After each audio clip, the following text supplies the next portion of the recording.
Hi అండి, welcome to my channel. ఈరోజు కందిపప్పు, చిన్న గ్లాసు కందిపప్పుతోటి చక్కగా ఒక కర్రీ ఇంకా ఒక ఫ్రై చూద్దామండి. కందిపప్పు పొటలి ఇంకా కందిపప్పు చిన్న వడియాల్లో పెట్టుకొని కర్రీ, మసాలా కర్రీ తయారు చేద్దాం. ఇది తయారు చేసుకోవడం చాలా సులువండి.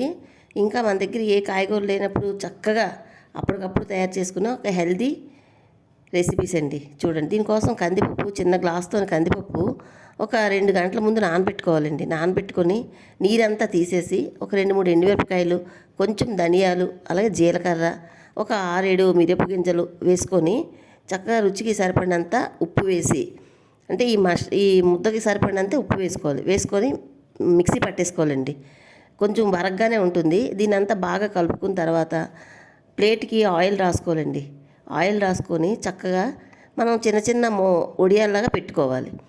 మామూలుగా అయితే నూనెలో వేయించుకొని పునుకులు కూర వండుకుంటాం కదండి, అలా కాకుండా ఇది ఆవిరి మీద ఈ వడియాలని ఇడ్లీ పాత్రలో ఇడ్లీ పెట్టుకుంటాం కదా, అలాగా ఆవిరి మీదే ఈ ఈ కందిపప్పుతో రుబ్బుకున్న ఈ మిశ్రమంతో వడియాల్లా పెట్టుకోవాలండి. చక్కగా ఒక 5 నిమిషాల్లో కుక్ అయిపోతాయి, ఉడికిపోతాయండి. ఇలాగా మనం కుడుము పెట్టుకునేటట్టు, ఇడ్లీ పెట్టుకునేట్టు స్టీమ్ మీద ఉడికించుకోవాలి. ఇలా ఉడికిన తర్వాత ఒకటి తీసి చూసుకోండి, చక్కగా ఉడికిపోద్ది. పిండి అంటుకోవట్లేదంటే ఉడికిపోయినట్టే. ఇప్పుడు ఇలా ఎంత మెత్తగా వచ్చి చూసారు కదా, దాన్ని విరిపి చూసుకోండి, చక్కగా ఉడికిపోతాయి. అవి ఖాళీగా అలా తినడానికి కూడా చాలా బాగుంటాయండి. ఇలాగా తీసుకున్నాం కదా, ఇవన్నిటిన ఈ చిన్న చిన్న వడియాల్లో పెట్టుకున్నాం కదా, వీటిని ఇలా సైడ్ ఉంచుకొని ఎందులో అయితే కర్రీ చేసుకోవాలో ఆ ప్యాన్ పెట్టుకొని ఒక 2 స్పూన్స్ 3 స్పూన్స్ ఆయిల్ వేసుకోవాలండి. వేసుకున్నాక ఆయిల్ హీట్ అయిన తర్వాత 3 ఎండుమిరపకాయలు, కొంచెం కరివేపాకు, అలాగే మీడియం సైజు ఉల్లిపాయలు చిన్నగా తరుక్కొని ఒక 2 ఉల్లిపాయలు వేసుకొని ఒక చిటికెడు ఇంగువ వేసి, అలాగే రుచికి సరిపడగా ఉప్పు, పసుపు, గరం మసాలా, 1/2 స్పూన్ అల్లం వెల్లుల్లి పేస్ట్ వేసి చక్కగా ఉల్లిపాయలు గోల్డెన్ బ్రౌన్ వచ్చిందాకా వేయించుకోవాలండి. మసాలాలన్నిటితో పాటు ఉల్లిపాయలు బాగా వేగాలి. వేగిన తర్వాత 2 చిన్న టమాటాలు తీసుకొని ప్యూరీ చేసుకోవాలి.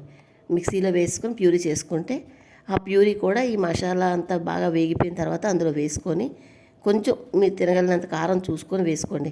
ఎందుకంటే కందిపప్పు వడియాలు పెట్టుకునేటప్పుడు అన్నీ వేసుకున్నాక చూసుకొని కారం వేసుకొని కొద్దిగా వాటర్ పోసుకోవాలండి. మిక్సీలోనే తొలుపుకొని, టమాటా ఉంది కదా తొలిపేసి వాటర్ కొంచెం ఎక్కువే పోసుకోండి. ఎందుకంటే ఈ కందిపప్పు వడియాలు పీల్చేసుకుంటుంది రసాన్ని.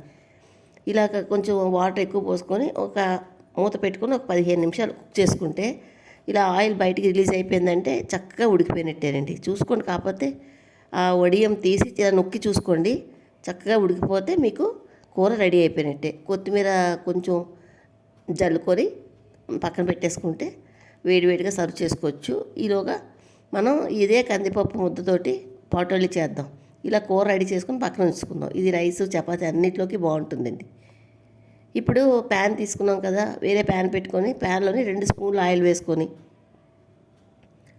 2 ఎండుమిరపకాయలు, కొంచెం కరివేపాకు వేసి, కొంచెం అలాగే ఒక పెద్ద సైజు ఉల్లిపాయ చిన్న చిన్న ముక్కలుగా కట్ చేసుకొని చాలా చిన్నగా తరుక్కొని ఆయిల్లో ఫ్రై చేసుకోవాలి. అవి ఫ్రై అవుతున్నప్పుడే మన రుచికి సరిపడగా ఉప్పు, పసుపు చాలండి. ఎందుకంటే ఆ కందిపప్పు ముద్దలోనే మనం గరం మసాలా దగ్గర యాడ్ చేసుకున్నాం, కారం కూడా ఉన్నది కనుక మరి ఇంకా కారం పడదండి.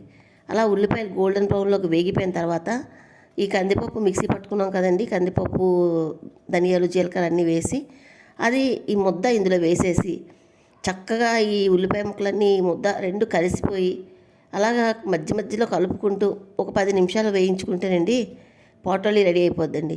ఇది ఎగ్ పొటలి కన్నా చాలా రుచిగా ఉంటుందండి. అలాగే అందుకని కందిపప్పుని బరగ్గానే రుబ్బుకోవాలి.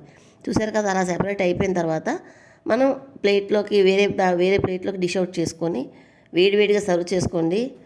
సూపర్ టేస్ట్తో ఉండే కందిపప్పు పొటలి రెడీ అండి. మీకు కావాలంటే కొత్తిమీర కూడా పైన జల్లుకోవచ్చు. సో నేనైతే ఇలాగే తయారు చేస్తానండి. ఇప్పుడు ఈరోజు లంచ్లోకి చిన్న గ్లాస్ తోటే పప్పు తీసుకున్నాను. 2 కర్రీస్ అండి. ఒకటి టమాటా వేసి కందిపప్పు వడియాలు మసాలా కర్రీ, రెండోది కందిపప్పు పొటలి. చాలా సింపుల్గా చేసుకోవచ్చండి, చాలా తొందరగా కూడా చేసుకోవచ్చు. నా వీడియో మీకు నచ్చినట్లయితే లైక్ చేయండి. Thank you for watching. Bye.